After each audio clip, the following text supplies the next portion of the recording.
அஸ்ஸலாமு அலைக்கும் வரஹ்மத்துல்லாஹி வபரகாத்துஹு. அல்ஹம்துலில்லாஹி நஹ்மதுஹு வ நஸ்தஈனுஹு வ நஸ்தக்ஃபிருஹு வ நஊது பில்லாஹி மின் ஷுரூரி அன்ஃபுஸினா வ மின் ஸய்யிஆத்தி அமாலினா மை யஹ்திஹில்லாஹு ஃபலா முதில்ல லஹு வ மை யுضللஹு ஃபலா ஹாதிய லஹு வ அஷ்ஹது அன் லா இலாஹ இல்லல்லாஹு வஹ்தஹு லா ஷரீக லஹு வ அஷ்ஹது அன்ன முஹம்மதன் அப்துஹு வ ரசூலுஹு அம்மா பஅத். கண்ணியத்திற்குரிய எல்லாம் வல்ல அல்லாஹு ஜல்ல ஷானஹு தஆலாவின் நல்லடியார்களே, இஸ்லாத்தின் பார்வையில் உடை என்ற இந்த தொடர் ஜும்மா உரையில் அலங்காரம் குறித்தும் தலைமுடி எப்படி வைப்பது என்பதை குறித்தும் நம்ம பார்த்து வருகிறோம். இந்த தலைமுடி சம்பந்தமாக அறிந்து கொள்ளுகிற இன்னொரு விஷயம் என்னவென்று சொன்னால், நம்ம மக்கள் மத்தியில் ஒருவருக்கு நரைத்து விட்டது என்று சொன்னால் அந்த நரையோடு தான் இருக்கணும், அதை மறைக்கக்கூடாது என்ற ஒரு நம்பிக்கை அதிகமான மக்கள்கிட்ட இருக்கிறது. நரைமுடியை சாயமேற்றி அதை மாற்றிக்கொள்வது ஒரு நல்ல செயல் இல்லை அப்படிங்கிற மாதிரி அதிகமான மக்கள் கருதுகிறார்கள். ஆனால் நபிகள் நாயகம் ஸல்லல்லாஹு அலைஹி வஸல்லம் அவருடைய வழிகாட்டுதல் இதுக்கு நேர் மாற்றமாக இருக்கிறது. புகாரியில் 3462வது ஹதீஸில் இருக்கிறது, இன்னல் யஹூத ஒன் நசாரா, யகூதிகளும் நசாராக்களும் லா இஸ்பகுன, அவங்க நரைத்த முடிகளுக்கு சாயம் ஏற்றுவது கிடையாது. ஹாலிஃபுஹும், நீங்கள் அவங்களுக்கு மாறு செய்யுங்கள். ரசூல் என்ன செய்கிறாங்கன்னா, நரைமுடி வந்துருச்சுன்னு சொன்னால் அதை மறைக்கணுங்கிறாங்க. நரைமுடியை மறைக்கிறது தப்பு மாதிரி என்ன செய்கிறாங்க, நிறைய மார்க்க அறிஞர்கள் மக்களுக்கு சொல்லி வச்சுருக்கிறாங்க. ஆனால் ரசூல் ஸல்லல்லாஹு அலைஹி வஸல்லம் அவர்கள் நரைமுடினா நீங்கள் மாற்றிடணும், கலரை மாற்றிருங்க அப்படிங்கிறாங்க. ஏன்னாட்டா அது யகூதி நசாராக்கள் தான் அந்த வெள்ளையாக விட்டுருன்னு, அதில் மாற்றம் செய்யக்கூடாது என்பது யகூதி நசாராக்கள் நம்பிக்கை. நீங்கள் அதுக்கு முரணாயிருங்கிறாங்க ரசூல் ஸல்லல்லாஹு அலைஹி வஸல்லம். இன்னல் யஹூத வன் நசாரா லா யஸ்பகுன, யகூதி நசாராக்கள் தலைமுடிக்கு நரைத்த முடிகளுக்கு சாயம் போடுவது இல்லை. இப்போ ஹாலிஃபுஹும், அதுக்கு நீங்கள் மாற்றம் செய்யுங்கள் அப்படிங்கிறதுனால சிறந்தது என்னன்னு கேட்டால் நரைமுடியை மாற்றுறது தான். நிறைய வெள்ளையாக இருந்து கொள்வதை விட யகூதிகளுக்கு மாறு செய்கிற சுண்ணத்தை எப்போ கடைப்பிடிக்க முடியும்னு கேட்டால், அந்த நரைமுடிக்கு என்ன செய்யணும், ஏதாவது கலரிங் போடணும், மாற்றிக்கொள்வது தான் மார்க்கத்தில் வலியுறுத்தப்பட்ட சிறந்த வழிமுறை. அது ஒரு விஷயமாச்சு. அப்படி மாற்றி கொள்ளும் பொழுது அதிகமான மக்கள்கிட்ட இந்த கருப்பு சாயம் மட்டும் போடக்கூடாது என்றும் தப்பாக விளங்கியிருக்கிறாங்க. சாயம் போடுறதுக்கு ரசூல் அனுமதிச்சிட்டாங்க. ஒன்று அனுமதித்தது மட்டுமில்லை, ஊக்குவித்திருக்கிறாங்க. செய்யுங்க, மாற்றம் செய்யுங்கன்ற அந்த அர்த்தம். அது வலியுறுத்தப்பட்ட ஒரு சுண்ணத்தில் வந்துடுது. அதே நேரத்தில் அந்த கருப்பு சாயம் போடுவது தவறு என்கிற மாதிரி அதிகமான மக்கள்கிட்ட ஒரு நம்பிக்கை இருக்கிறது. ஆனால் ஹதீஸில் நம்ம தேடி பார்த்தோம்னு சொன்னால், நரைமுடிக்கு கருப்பு சாயம் போடுவதற்கும் அனுமதி இருக்கிறது. அனுமதி இருக்கிற மாதிரியும் ஹதீஸ் இருக்கிறது, அனுமதி இல்லைங்கிற மாதிரியும் ஹதீஸ் இருக்கிறது. ரெண்டையும் அலசி பார்த்தோம்னு சொன்னால், அனுமதி இருக்கிறது என்கிற ஒரு ஹதீஸ் தான் சரியானதாகவும் ஏற்கத்தக்கதாகவும் இருக்கிறது. அதுக்கு உதாரணமாக சொல்வதாக இருந்தால், ரசூல் ஸல்லல்லாஹு அலைஹி வஸல்லம் அவர்கள் ஹிஜ்ரத்து போகும் பொழுது அபூபக்கரோடு தான் போகிறாங்க. அபூபக்கர் அவங்களும் தான் ஹிஜ்ரத்து போகிறாங்க. ஹிஜ்ரத்து போகும்போது மதீனாவுக்கு வரும்போது அபூபக்கர் மட்டும் நரைச்ச முடி உள்ளவராக இருக்கிறார். ரசூல் ஸல்லல்லாஹு அலைஹி வஸல்லம் அவர்களுக்கு முடி நரைக்கலை. கடைசி வரைக்கும் என்ன செய்யலை, 1-2 நரை முடி தான் இருந்தது. அதனால் அவங்க சாயம் போட வேண்டிய தேவை ஏற்படலை. ஓரிரு நடைமுறைகள் அப்படி தான் அவங்களுக்கு இருக்கும். அப்படின்றதுனால நபி ஸல்லல்லாஹு அலைஹி வஸல்லம் அவர்கள் நரைமுடி இல்லாத காரணத்தினால அவங்க சாயம் போடலை. கூட அபூபக்கர் வர்றாங்கல்ல, அவங்க நரைச்ச முடி ஆளாக இருக்கிறாங்க. அவங்க என்ன செய்கிறாங்கன்னு கேட்டால், கத்தும் என்று சொன்னால் அவுரி செடிமாங்க. அவுரின்னு ஒரு மூலிகை இருக்குது, ஒரு செடி, மருதாணி மாதிரி. அந்த அவுரி செடியை கொண்டு, அவுரி இலையை கொண்டு அபூபக்கர் என்ன செய்வார்னா, சாயம் போட்டவராக ஹிஜ்ரத்து பண்ணி ரசூலுல்லாவோட வர்றாரு. மக்காவிலேருந்து புறப்பட்டு மதீனா வர்ற வரைக்கும் இவர் அந்த வெள்ளை முடியை மறைச்சி தான் சாயம் ஏற்றிக்கிட்டு வர்றாரு. என்ன சாயம் ஏற்றுறாருன்னு கேட்டால், அவருன்னா இண்டிகோன்னு போட்டிருப்பாங்க. இண்டிகோன்னு ஹேர் டைலாம் வைக்கிறதுல, அதான் அவுரிங்கிறது. அந்த அவுரியுடைய இலையை கொண்டு சாயம் ஏற்றியவர்களாக. அது அவுரின்னா கருப்பு, அவுரின்னா அதில் இங்க்லாம் தயாரிப்பாங்க. அவுரி இலையத்தான் என்ன செய்வாங்க, அந்த காலத்தில் எழுதுவதாக இருந்தால் இங்கு தயாரிப்பதற்கு அவுரி இலையிலேருந்து அதில் சாரை எடுத்தால் கருப்பாக வரும். இங்கு கருப்பாக தானே இருக்கும். அந்த கருப்பான இங்கு தயாரிப்பதற்குரிய இலை அவுரி இலை. அது அரபியில் கத்தம் என்று சொல்வார்கள். கத்தம் என்கிறதை கொண்டு அபூபக்கர் அவர்கள் சாயம் போட்ட நிலையிலே தான் ஹிஜ்ரத்து செஞ்சு வந்தால் எப்படி வருதுன்னு கேட்டால் அனஸ் அறிவிக்கிறாங்க. அனஸ் மதீனாவில் இருக்கிறார். ரசூலுல்லாஹ் ஹிஜ்ரத்து பண்ணி மதீனாவுக்கு வர்றாங்க, கூட அபூபக்கர்னு வர்றாரு. அதை பற்றி சொல்லும் பொழுது கதிமன் நபி ஸல்லல்லாஹு அலைஹி வஸல்லம் அல் மதீனத்தை, நபி ஸல்லல்லாஹு அலைஹி வஸல்லம் அவர்கள் மதீனாவுக்கு வந்தார்கள். கான அசன் அஸ்ஹாபிஹி அபூபக்கர், ரசூலுல்லாஹ்வுடைய தோழர்களில் ரொம்ப வயது கூடினவர் வந்து அபூபக்கர் தான். ரசூலுல்லாஹ்வுடைய சஹாபாக்கள்னு எடுத்துக்கிட்டீங்கன்னு சொன்னால் அன்றைக்கி இருந்த சஹாபாக்களில் ரொம்ப ஊத்த சஹாபின்னு யார் வருவா, வயசில் அபூபக்கர் தான் வருவார் என்று சொல்லிவிட்டு ஃபஹலஃபஹா பில் ஹன்னாயி உல் கத்தமி, மருதாணியை கொண்டும் அவர் அவுரி இலையை கொண்டும் இணைஞ்சிருந்தார், அவர் சாயம் போட்டவராக இருந்தார் அப்படின்னு சொல்லி அனஸ் அறிவிக்கிற ஒரு ஹதீஸ் வந்து புகாரில் 3920 ஹதீஸ்லையும் 3919 ஹதீஸ்லையும் இது இருக்கிறது. அப்போ ரசூலுல்லாஹ்க்கு முன்னிலையில் இந்த சாயம் போட்டது ரசூலுல்லாஹ்வோட தான் வர்றாரு.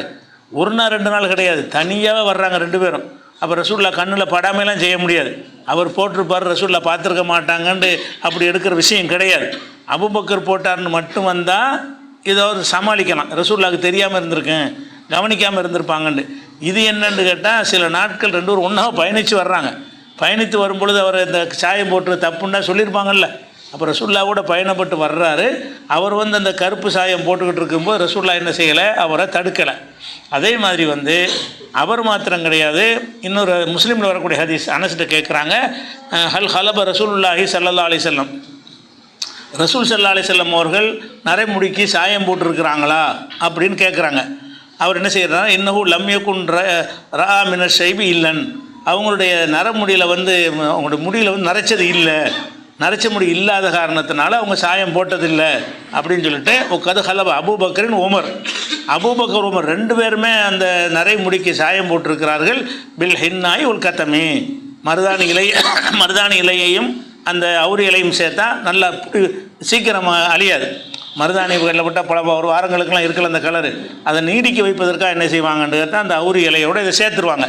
சேர்த்திங்கன்னா ஒரு நாள் பட அது நிற்கும். அப்போ 2ஐயும் கலந்து போடுவாங்க. அது என்ன கலரை தரும்னு சொன்னால் கருப்பு கலரை தான் தரும். அப்போ கருப்பு கலரில் செஞ்சுருக்கிறாங்க யார், அபூபக்கர் போட்டிருக்கிறாங்க, உமரும் போட்டிருக்கிறாங்க. அப்போ இந்த கருப்பு கலரில் சாயம் போடுதல் என்பது வந்து ரசூலுல்லாஹ் அங்கீகாரத்திலையும் இருக்கிறது, ரசூலுல்லாஹ்வுடைய தோழர்களும் பண்ணியிருக்கிறார்கள் அப்படிங்கிற ஒரு விஷயத்தை பார்க்குறோம். இன்னும் சொல்ல போனால் ரசூல் ஸல்லல்லாஹு அலைஹி வஸல்லம் அவர்கள் இந்த சாயம் போடுவதற்கு எத்தனை விஷயங்கள்லாம் உலகத்தில் இருக்கிறது. நீங்கள் சாயம் நரைமுடிக்கு சாயம் ஏற்றுவதாக இருந்தால் சிறந்த சாயம் எது என்று கேட்டால் அல் ஹின்னா உல் கத்தம்ங்கிறாங்க. அகசனமா உயிர பிஹி ஹாத ஷைபு, இந்த நரையை மாற்றுவதற்கு உள்ள பொருள்களிலே மிகச்சிறந்த பொருள் எதுவென்று சொன்னால் அல் ஹின்னாவு உல் கத்தமும் மருதாணியும் அவுரி இலையும் தான். இந்த 2 தான் நான் சாயம் ஏற்றுவதில் சிறந்த, எவ்வளோ சாயங்கள் இருக்கிறது, இந்த 2 தான் சிறந்த ஒன்று என்று ரசூல் ஸல்லல்லாஹு அலைஹி வஸல்லம் சொன்ன செய்தி அஹ்மதில் இருக்கிறது. அப்போ ரசூல் ஸல்லல்லாஹு அலைஹி வஸல்லம் அதை வாயினாலையும் சொல்லியிருக்கிறாங்க. கண்ணு முன்னாடி அபூபக்கர் போடும்போது அங்கீகரிச்சிருக்கிறாங்க.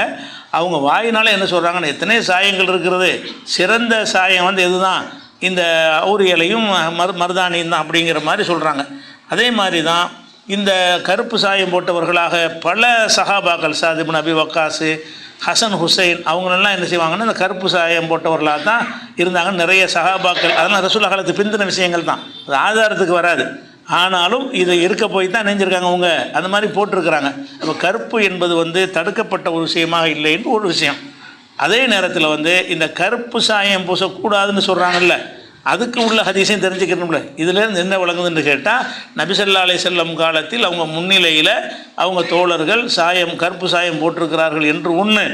நீங்கள் வந்து அந்த கத்தம் என்ற அவுரி இலையை கொண்டு நீங்கள் சாயம் போடுங்க என்ற உத்தரவு ஒன்று, வழிகாட்டுதல் ஒன்று இருக்கிறது, அது அனுமதிக்கப்பட்டதுங்கிறதுக்கு ஆதாரமாயிடுச்சு. அதே நேரத்தில் வந்து அபூபக்கர் சித்திக் அவங்களுடைய தகப்பனார் வந்து அபூ குஹாஃபா, அவர் வந்து ஆரம்பத்தில் இஸ்லாத்துக்கு வரல. ரசூலுல்லாஹ் அபூபக்கர் மட்டும் வர்றாரு, அவர் தகப்பனார் வரமாட்டேன்ட்டார் கடைசி வரைக்கும். மக்கா வெற்றியின் போது என்ன செய்கிறாங்க, அவர் விளங்கி நான் இஸ்லாத்தில் சேர்ந்துடுறேன் அப்படின்னு மக்கா ஜெயித்த பிறகு அவர் மக்காவில் இருந்துக்கிட்டார்.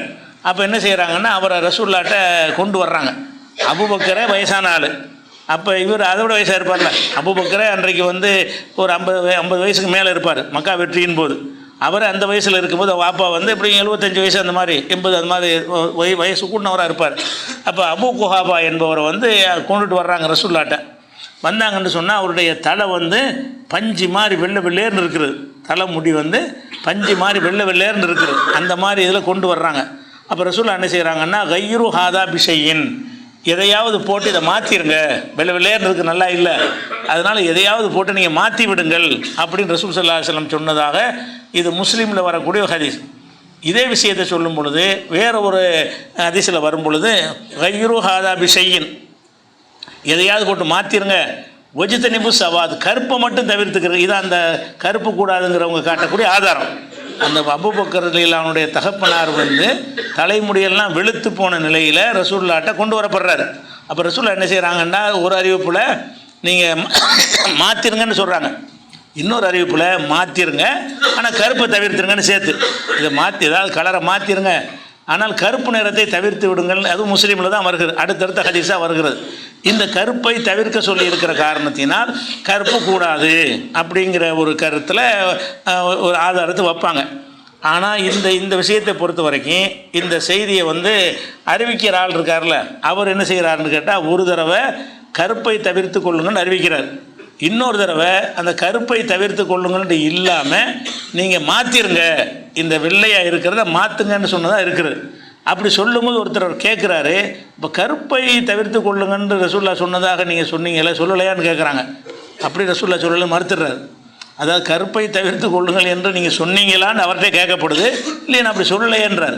அப்போ யார் வந்து கருப்பை தவிர்த்து கொள்ளுங்கள் என்று அறிவித்தாரோ அவரே என்ன செய்கிறாருன்னா, இன்னொரு தடவை கேட்கும்போது அந்த சொல்லு இல்லாமல் அறிவிக்கிறார். அப்போ கருப்பை தவிர்த்து கொள்ளுங்கள் என்று நீங்கள் சொல்லலையான்னு ரசூலுல்லாஹ் சொல்லலையான்னு கேட்கும் பொழுது அப்போ என்ன செய்கிறாருன்னா, அவர் கேட்டேன், குல்துலி அபி சுபைர் அகால ஜன்னிபுஹு சவால், கருப்பை தவிர்த்து கொள்ளுங்கள் என்று ரசூலுல்லாஹ் சொன்னார்களா அப்படின்னு அவர் கேட்குறார். கேட்டவுன காலலா, இல்லை அப்படி சொல்லலை, கருப்பை தவிர்த்து கொள்ளுங்கள் என்பது வந்து ரசூலுல்லாஹ் சொல்லாமல் ஏதோ ஒரு இடைச்சொற்களாக துருவி இருக்கிறாங்க. சம்மந்தப்பட்டவர்கிட்ட யார் அறிவிக்கிறார் அவர்கிட்ட கேட்குறாங்க, இல்லை அப்படி சொல்லலை, ரசூலுல்லாஹ் சொல்லலைங்கிறார். அப்போ ரசூலுல்லாஹ் சொன்னதாகவும் சொல்கிறாரு, ரசூலுல்லாஹ் சொல்லவில்லை என்றும் சொல்கிறார் என்றால் அதுக்கு ஓரமாக வச்சிட வேண்டியதானே. அது போக அந்த ரசூல் ஸல்லல்லாஹு அலைஹி வஸல்லம் முன்னிலையில் அவங்க கருப்பு போட்டிருக்கிறாங்களே, அபூபக்கர் போட்டிருக்கிறாங்களே, நீங்கள் மாற்றுங்கன்னு ரசூலுல்லாஹ் சொல்லியிருக்கிறாங்களே, அதுக்கு மாற்றமாக இருக்கிறதுனாலையும் இது டவுட்ஃபுல்லான செய்தி அறிவிக்கப்படுது, உறுதியாக அறிவிக்க முடியல. கருப்பை தவிர்த்து கொள்ளுங்கள் என்று ரசூலுல்லாஹ் சொன்னதான் அறிவிக்கிறாரு, ஒருக்கா இல்லாமல் அறிவிக்கிறாரு. ஏங்க இல்லாமல் அறிவிக்கிறீங்களா, அந்த கருப்பை தவிர்த்து கொள்ளுங்க நீங்கள் விட்டுட்டீங்கன்னு கேட்கும் பொழுது, இல்லை அப்படி ரசூலுல்லாஹ் சொல்லலை. இப்போ கருப்பை தவிர்த்து கொள்ளு என்பது கவனக்குறைவாக அவரே ஒரு தடவை சொல்லியிருப்பார். பிறகு யோசிச்சு பார்த்து, இல்லை கருப்பை தவிர்த்து கொள்ளுங்கன்னு சொல்லலையேன்னு யாவும் வந்த உடனே இல்லை சொல்லலைன்னு மறுத்துட்டார். அப்போ கருப்பை தவிர்த்து கொள்ளுங்கள் என்ற ஒரு விஷயம் வந்து மறுக்கப்பட்ட ஒரு செய்தியாக இருக்கிற, இது ஆதாரமாக காட்டுவாங்க. உறுதியான செய்தியை தான் ஆதாரமாக எடுக்கணும். யார் வந்து கருப்பை தவிர்த்து கொள்ளுங்கன்னு அறிவிக்கிறார் அவரே சொல்கிறாரு, இல்லை ரசூலுல்லாஹ் சொல்லலை என்று சொல்கிறார், ரசூலுல்லாஹ் சொன்னாங்க என்றும் சொல்கிறாரு, ரசூலுல்லாஹ் சொல்லவில்லை என்றும் சொல்கிறார். அப்போ முரண்பட்டு வந்துருச்சுன்னு சொன்னால் அதை வந்து ஆத்தன்டிக்கான செய்தியாக ஏற்றுக்கொள்ள மாட்டாங்க. அதே நேரத்தில் இது வந்து நம்ம அபூபக்கர் உமர் அவர்கள் சாயம் போட்ட ஒரு விஷயத்திற்கும் ரசூலுல்லாஹ் வந்து நீங்கள் வந்து அவுரி இலையை கொண்டு சாயம் போடுங்கன்னு சொன்னாங்கல்ல, அதுக்கு மாற்றமாக வேறு இருக்குது. அதனால் இது ஆதாரமாக காட்டி தான் கருப்பு போடக்கூடாதும்பாங்க. கருப்பு போடக்கூடாது எவர் சொன்னார் அவரே வந்து இப்படி ரசூலுல்லாஹ் சொல்லலைன்னு மறுத்துடுறாரு. அப்படி ஒரு விஷயமாக அது வந்து விடுகிறது. அடுத்ததாக வந்து இன்னொரு செய்தி என்ன காட்டுவாங்கன்னு கேட்டால், அதாவது ஒரு ஹதீஸ் இருக்குது இறுதி காலத்தில், இந்த ஹதீஸில் இறுதி காலத்தில் இப்னு அப்பாஸ் அறிவிக்கிறாங்க, கடைசி காலம் வரும் பொழுது இந்த கருப்பு சாயத்தை போடுவார்கள். ரசூலுல்லாஹ் சொல்கிறாங்க, கருப்பு ஒரு காலம் வரும், இறுதி காலம் வரும், உலகம் அழியக்கூடிய நெருக்கத்தில் வரக்கூடிய நேரத்தில் கருப்பு சாயை கூணு கவுமுன் ஃபி ஆஹிரி ஜமான், கடைசி காலத்தில் ஒரு சமுதாயம் உருவாவார்கள். யஹ்லிபூன பி ஹாதா சவாத், இந்த கருப்பு சாயத்தை அவர்கள் தான் நரைமுடிக்கு போடுவார்கள் அப்படின்னு ரசூலுல்லாஹ் சொல்லிவிட்டு, லா யரிஹூன ராயிஹத்தல் ஜன்னா, அவங்க சொர்க்கத்தின் வாடையை கூட நுகர மாட்டார்கள். அந்த கருப்பு சாயம் கூட எவ்வளோ பயங்கரமான குற்றமாக சொல்கிறாங்கன்னு கேட்டால், சொர்க்கத்துடைய வாடை கூட கிடைக்காது, அப்படி ஒரு கூட்டம் இறுதி காலத்தில் உண்டாவார்கள் என்று ரசூலுல்லாஹ் சொன்னதாக இந்த செய்தி வருகிறது. இந்த செய்தி வந்து இறுதி காலத்தில் உருவாருன்னு சொல்கிறாங்கல்ல, ரசூலுல்லாஹ் காலத்தில் உருவாக இருக்கிறது. இறுதி காலத்தில் உருவாகன்னு சொல்கிறது வந்து பொய்யான செய்தியாக இருக்குல்ல. இறுதி காலத்தில் உருவாவாங்க, இன்றைக்கி இருக்கிறாங்க, நேற்று இருக்கிறாங்க, போன நூற்றாண்டில் இருக்கிறாங்க, அதுக்கு முந்தைய நூற்றாண்டில் இருக்கிறாங்க. அதை ரசூலுல்லாஹ் காலத்தில் இருந்து இந்த 14 நூற்றாண்டாக எல்லா காலங்கள்லையும் கருப்பு போடத்தானே செய்கிறாங்க. இந்த ஹதீஸ் படி அது வரைக்கும் கருப்பு இல்லாமல் இருந்து கடைசி கால ஆஹிரு ஜமான், உலகம் அழியும்ல, அந்த கட்டத்தில் கருப்பு சாயம் போடக்கூடியவர்கள் உருவாவார்கள், அவங்க சொர்க்கத்தின் வாடையை நுகர மாட்டார்கள் அப்படிங்கிற அந்த வாசகம் வந்து நடைமுறை உண்மைக்கே மாற்றமாக இருக்குது. ரசூல்லா முன்னிலையில் அந்த கருப்பு சாயம் போட்டவர்களாக இருந்திருக்கிறாங்க. வேறு வேறு சஹாபா ரசூல்லா காலத்துக்கு பிறகு சஹாபாக்கள் பெரிய இமாம்கள்லாம் கருப்பு சாயம் போட்டிருக்கிறாங்க. அப்படி இருக்கும் பொழுது உலகத்துடைய அழிவு காலத்தில் நெருக்கத்தில் தான் இப்படி ஒரு கூட்டம் உருவாவார்கள் ரசூல்லா சொல்லுவாங்களா? ஒன்று இன்றைக்கி நடந்துக்கிட்டு இருக்கிற ஒன்றை இனிமேல் உருவாகுன்னு சொன்னால் எப்படி இருக்கும்? கண்ணு முன்னாடி ஒன்று நடக்குது, நம்ம கண்ணால் பார்த்துக்கிட்டு இருக்கிறோம். ரசூல்லா கண்ணால் இது பார்க்குறாங்க. அபூபக்கர் கருப்பு சாயம் போடுறத பார்க்குறாங்க. பார்த்துட்டு கருப்பு சாயம் போடுறவங்க இனிமேல் உண்டாவாங்கன்னா ரசூல்லா அப்படி பேசுவாங்களா? உண்மைக்கு மாற்றமாக பேசுவாங்களா? கண்ணு முன்னாடி தெரிகிற உண்மை என்ன? கருப்பு சாயம் போட்டிருக்கிறார்கள். அபூபக்கர் போட்டார், உமர் போட்டார். நீங்கள் அந்த கருப்பு சாயம் போடுறது தான் சிறந்தது, அந்த அவுரியை கொண்டு சாயம் போடுவது சிறந்தது என்றும் சொல்லிவிட்டார்கள். சொன்னதுக்கு பிறகு இனிமேல் ஒரு காலத்தில் தான் உண்டாவார்கள்னா எப்படி சொல்லுவாங்க? உண்டாகி இருக்கிற ஒன்றை இனிமேல் உண்டாகும்னு நீங்கள் பேசுவீங்கன்னா நான் பேசுவேன்னா யாராவது பேசுவாங்களா? இப்போ நடந்து கொண்டு இருக்கிற ஒன்றை இனிமேல் தான் நடக்கும் அப்படின்னு பேசுவார்கள்னா பேசுவோம். அல்லாஹ்வுடைய ரசூலுடைய ஒரு வார்த்தையாக அது இல்லை. அதுபோக என்னென்னு கேட்டால், அந்த கருப்பை சொல்லும் பொழுது அந்த ஹதீஸில் வருது, புறாவுடைய அந்த வயிற்று பகுதியில் உள்ள கருப்பு போல ஹவாசில் ஹமாம்னு வருது.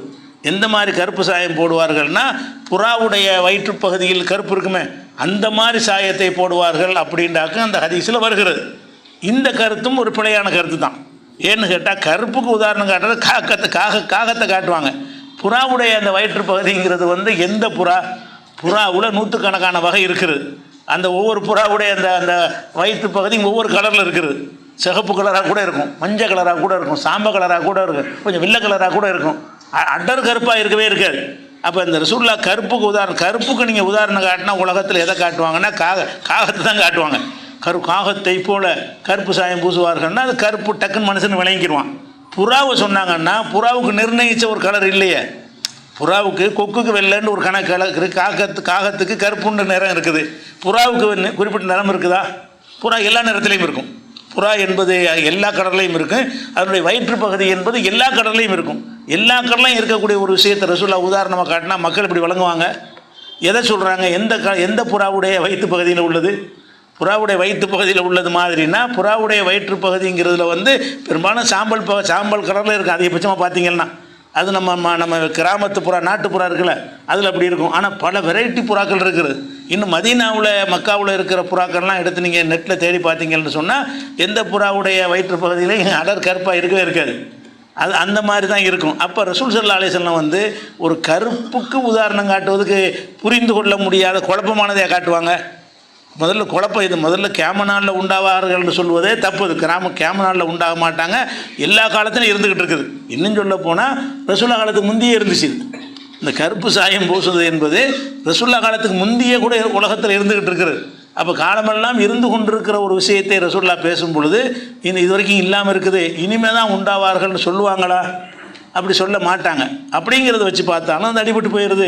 அது போக அந்த புறாவுடைய வயிற்று பகுதியை போலன்னு சொல்வது இருக்குல்ல, அது அந்த மாதிரி கருப்பு, புறாவின் வயிற்று பகுதியில் உள்ள மாதிரி கருப்புன்னா என்ன கருப்புன்னு ஒருத்தன் விளங்குவான். ரசூல்லா விளங்குறதுக்கு தானே பேசுவாங்க.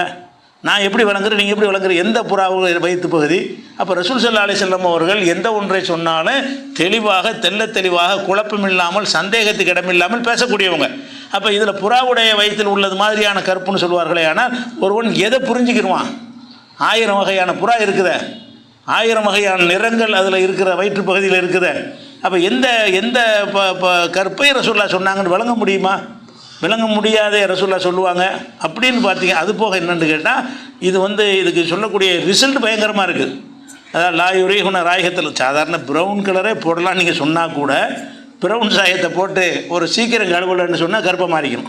நீங்கள் எந்த கலர் அடித்தாலும் சரி, கொஞ்சம் டைம் ஆகிடுச்சுன்னா கருப்பாக தான் மாறிடும். இப்படி இயல்பாக கூட கருப்பை மாறக்கூடிய ஒரு விஷயம் இருக்குது. சாயம் போட்டிங்கன்னு சொன்னால் கொஞ்சம் நேரத்துக்குள்ளே கழுவிட்டால் தான் அந்த ப்ரௌன் போட்டிங்கன்னா அப்போ ப்ரௌனாகவே இருக்கும். 5 நிமிஷத்தில் கழுவுன்னு போட்டிருப்பான். அதை நீங்கள் 10-15 நிமிஷம் ஆகிட்டிங்கன்னா ப்ரௌனாக கருப்பாக தான் போயிடும். ஒரு 2-3 நாளைக்கு பிறகு இதை கழுவுன பிறகு தான் அந்த ப்ரௌன் கலருக்கே வரும். அப்போ அப்படிலாம் வரக்கூடிய ஒரு விஷயம் இருக்கும் பொழுது அவனுக்கு சொர்க்கத்தின் வாடையை நுகரமாட்டாருங்கிற அளவு கடுமையான விஷயம் இருக்குமா? இது சாதாரணமாக எந்த கலர் நீ நாடி போட்டாலும் அது கூட கருப்பாக மாறக்கூடிய வாய்ப்பு இருக்குது. அப்படி இருக்கக்கூடிய நேரத்தில் இவர்கள் லாயுரீகுன ராயகத்தல் ஜன்னா, சொர்க்கத்தின் வாடையை கூட நுகரமாட்டார்கள்ன்ற அளவுக்கு ரசூல் எச்சரிச்சிருப்பாங்களா? அப்படின்னு வச்சு பார்க்கக்கூடிய நேரத்தில் இந்த கருப்பு சாயம் இந்த 2 தான் ஆதாரம் காட்டுவாங்க. எந்த 2? கருப்பை தவிர்த்து கொள்ளுங்கள் அப்படிங்கிற செய்தி. அந்த செய்தியை சொன்னவரை நான் சொல்லலைங்கிறார். ரசூல்லா சொன்னார்கள் என்ன சொல்கிறாரு, ரசூல்லா சொல்லவில்லை மறுத்துடுறாரு. அது டவுட்டான விஷயமாய் போயிடுச்சு.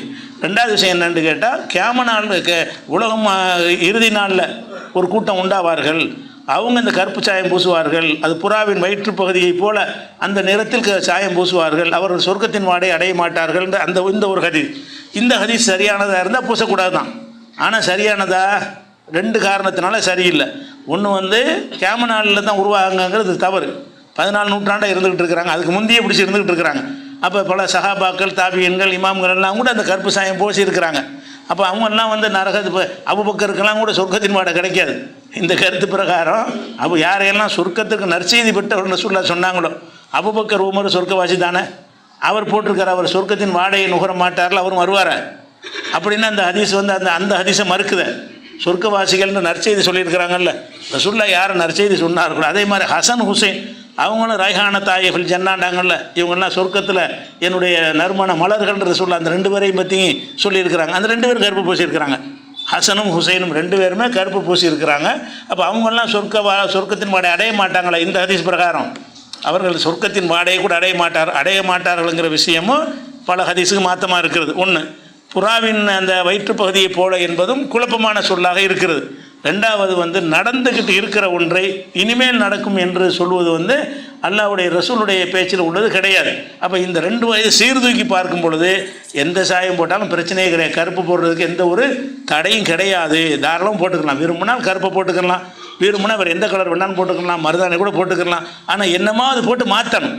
அந்த வெள்ளேர்ந்து இருக்கிறத அது புனிதமாக கருதி அவங்க சாயம் பூசாமல் இருந்தாங்க யஹூதி நசாராக்கள். அதை உடைக்கிறதுக்காக வேண்டி சாயம் பூசுறது பெரிய தப்பு, பயங்கரமான குற்றம் என்று அவங்க கருதி கொண்டு இருந்தாங்க. அதுக்கு தான் ரசூல் என்ன செய்கிறாங்கன்னா, நீங்கள் அதை உடைங்க, அதை மாற்றுங்க, அப்படி கிடையாதுன்ட்டாங்க.